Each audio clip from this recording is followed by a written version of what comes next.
സഹോദരന്മാരെ, നിസ്കാരത്തിന് ശേഷമുള്ള ദിക്റുകൾ ഏറ്റവും വലിയ മഹത്വമുള്ള ദിക്റുകളാണ്.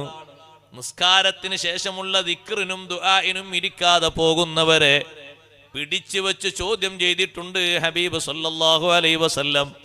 ആ ചോദ്യം എങ്ങനെയാണെന്നറിയുമോ? അലൈസ ലക ഫില്ലാഹി ഹാജാ, അല്ലാഹുവിനോട് ഒന്നും ആവശ്യപ്പെടാനില്ലേ? നിസ്കാരം കഴിഞ്ഞാൽ പെട്ടെന്ന് പോകണമെന്നാണോ അല്ലാഹു പറഞ്ഞത്? അല്ല. ഫഇദാ ഫറഗ്ത ഫൻസബ് വഇലാ റബ്ബിക ഫർഗബ്. ഫഇദാ ഫറഗ്ത, നിസ്കാരം കഴിഞ്ഞാൽ, ഫൻസബ്, നീ പ്രാർത്ഥനയിൽ മുഴുകണം, നീ ദുആയിലും ദിക്റിലും മുഴുകണം. വഇലാ റബ്ബിക ഫർഗബ്, നിന്റെ റബ്ബിലേക്ക് നീ മനസ്സ് നല്ലോണം തിരിക്കണം. ദിക്ർ ചൊല്ലുമ്പോഴും പ്രാർത്ഥന നടത്തുമ്പോഴും നിന്റെ മനസ്സിന് കൂടുതൽ താല്പര്യം റബ്ബിലേക്ക് വേണം. മനസ്സ് കൂടുതൽ താല്പര്യപ്പെട്ട് ചൊല്ലുന്ന ദിക്റുകൾ, മനസ്സ് കൂടുതൽ ആഗ്രഹിച്ചുകൊണ്ട് ദുആർക്കുന്ന ദുആ, അത് വളരെ കുറഞ്ഞ ദുആയായാലും വലിയ പ്രതിഫലം അതിനുണ്ട്.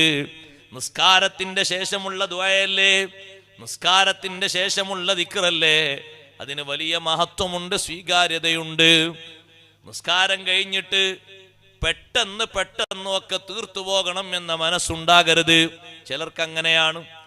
മദീന പള്ളിയിൽ നബി സല്ലല്ലാഹു അലൈഹി വസല്ലം നിൽക്കുമ്പോ,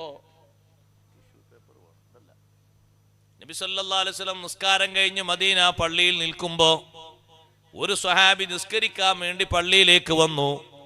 നിസ്കാരം കഴിഞ്ഞ ഉടനെ തന്നെ കൈ ഉയർത്തി, എന്നിട്ട് അങ്ങോട്ട് ദുആയിരുന്നു, റബ്ബനാ റബ്ബനാ ആതിനാ, പല ദുആയും ദുആയിരുന്നു. ആ സ്വഹാബിനെ നോക്കിയിട്ട് നബി സല്ലല്ലാഹു അലൈഹി വസല്ലം തങ്ങൾ പറഞ്ഞു, അജില ഹാദാ അജില ഹാദാ അജില ഹാദാ. നമ്മളെ നോക്കി പറയേണ്ട ഒരു വാക്കാണത്. യാക്ക് ബിസിയായി, തിരക്കായി അല്ലെന്ന് പറയാള്. ബിസി തിരക്ക് ഫുള്ള് തിരക്ക്. പഞ്ഞി വെക്കണ വരെ ഉണ്ടാവും അല്ലേ? അത് കഴിഞ്ഞാണ്ടാവും ഇല്ല. അജില ഹാദാ, അയാൾക്ക് ബിസിയായിപ്പോയി, തിരക്കായിപ്പോയി. എന്റെ ശബ്ദം ശവിക്കുന്ന ഉമ്മമാരോട് ഞാൻ പറയട്ടെ, ആ നിസ്കാരക്കുപ്പായം അണിഞ്ഞുകൊണ്ട് ചൊല്ലുന്ന ആ ദിക്റിനൊക്കെ വലിയ മഹത്വവും മധുരമുണ്ട്. ഒരു 2-3 മിനിറ്റ് കൂടി അവിടെ സബർ ചെയ്തിരിക്കാൻ പറ്റുകയാണെങ്കിൽ ഉദ്ദേശിക്കുന്ന കാര്യങ്ങളൊക്കെ നടക്കും. ആ സ്വഹാബി ഇങ്ങനെയാണ് ദുആയിരുന്നു, റബ്ബനാ എന്ന് പറഞ്ഞ കുറെ ദുആ. അപ്പോഴാ നബി സല്ലല്ലാഹു അലൈഹി വസല്ലം തിരക്ക് കൂടി ഒന്ന് ക്ഷമിച്ചുകൊണ്ട് ദിക്റല്ലാനും ദ്വാരക്കാനൊന്നും അയാൾ കഴിയുന്നില്ല. സ്വഹാബിയാണ്. കുറച്ചുകൂടി കഴിഞ്ഞൊരു സ്വഹാബി നിസ്കരിക്കാൻ വന്നു, അബ്ദുല്ലാഹിബ്നു മസ്ഊദ് റളിയല്ലാഹു അൻഹു. നിസ്കാരം കഴിഞ്ഞു, കൈ ഉയർത്തി, അൽഹംദുലില്ലാഹി റബ്ബിൽ ആലമീൻ, അങ്ങനെയല്ല ദ്വാരക്കണ്ട്. ഹംദ് ചൊല്ലി, സ്വലാത്ത് ചൊല്ലി, പിന്നെ ദ്വാരക്കാണ്. കുറച്ചേ ദ്വാരന്നിട്ടുള്ളൂ. ആ ദുആ അങ്ങനെ കേട്ടപ്പോൾ നബി സല്ലല്ലാഹു അലൈഹി വസല്ലം, എന്തൊരു സൗന്ദര്യം ഉണ്ട് ആ ദുആക്ക്. അതാ നേരത്തെ പറഞ്ഞു, ദ്വാരക്കും പോലെ ദ്വാരക്കണം. അപ്പോഴാ നബി സല്ലല്ലാഹു അലൈഹി വസല്ലം നിങ്ങൾ പറഞ്ഞത്, സൽ തുഅത, ചോദിച്ചോളൂ നൽകപ്പെടും, ചോദിച്ചോളൂ, എത്രയും ചോദിച്ചോളൂ നൽകപ്പെടും. ആരോടാ പറയുന്നത്? അബ്ദുല്ലാഹിബ്നു മസ്ഊദ് റളിയല്ലാഹു അൻഹുവിനോട്. ഇതും ദുആയാണ്, നേരത്തെയും ദുആയാണ്. നേരത്തെ ബിസിയുള്ള ദുആ, അതിൽ കാര്യമൊന്നുമില്ല. അങ്ങനെയാണോ നമ്മളെ ദുആക്കെ? അല്ല, എന്തേലൊക്കെ ഒന്ന് ദ്വാരക്കണ്ടേ? നിസ്കാരം കഴിഞ്ഞാലേ റബ്ബനാ ആതിനാ ഫിദ്ദുനിയ ഹസന, പഠിച്ചോനെ എന്റെ കച്ചവടം, എന്റെ കടട്ടോ, ഞാൻ പോവുകയാണ്. അതിനൊന്നും കാര്യമില്ല. ഹംദും സ്വലാത്തൊക്കെ ചൊല്ലിയിട്ട് ഒരു റബ്ബനാ ആതിനാ, അതാണ് വഇലാ റബ്ബിക ഫർഗബ്. പാകം പോലെ താഴ്ച. അത് അവർക്കും കൂടി ബുദ്ധിമുട്ടായ പിന്നെ ആകെ ബുദ്ധിമുട്ടാവും. ഇവിടെ നോട്ടല്ലേ? അവിടെ നോട്ടെ.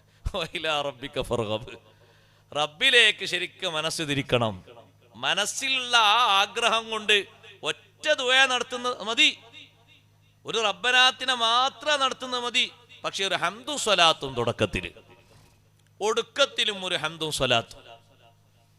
അങ്ങനെയാണ് ഇബ്നു മസ്ഊദ് റളിയല്ലാഹു അൻഹു ദുആയിരുന്നത്. ആ ദുആ അങ്ങനെ കണ്ടപ്പോ അപ്പുറത്ത് നിന്നുകൊണ്ട് നബി സല്ലല്ലാഹു അലൈഹി വസല്ലം പറയാണ്, സൽ, ചോദിക്ക്, എത്രയും ചോദിച്ചോളൂ, തുഅത, ചോദ്യത്തിനൊക്കെ ഉത്തരം നൽകപ്പെടും, ഉത്തരം കിട്ടും. ഇതും സ്വഹാബിയാണ്, നേരത്തെ നിസ്കരിച്ചും സ്വഹാബിയാണ്. പക്ഷെ നേരത്തെ ബിസിയാണ്, ഇത് അതിന്റെ രൂപത്തിലും ഭാവത്തിലും ആയിട്ടുണ്ട്. നിസ്കാരം കഴിഞ്ഞിട്ട് ഒന്ന് ദ്വാരക്കുക, അത് വളരെ ശ്രേഷ്ഠതയുള്ള സംഗതിയാണ്. ദിക്റുമായി മുഴുക വളരെ മഹത്വമുള്ള സംഗതിയാണ്. ശബ്ദം ശവിക്കുന്ന ഉമ്മമാരോട് ഞാൻ പറയട്ടെ, കഴിഞ്ഞ കാലത്ത് ജീവിച്ച മഹതിമാരൊക്കെ ദിക്റ് ചൊല്ലാൻ ഇരുന്നത് എത്ര നേരാന്നറിയോ നിങ്ങൾക്ക്?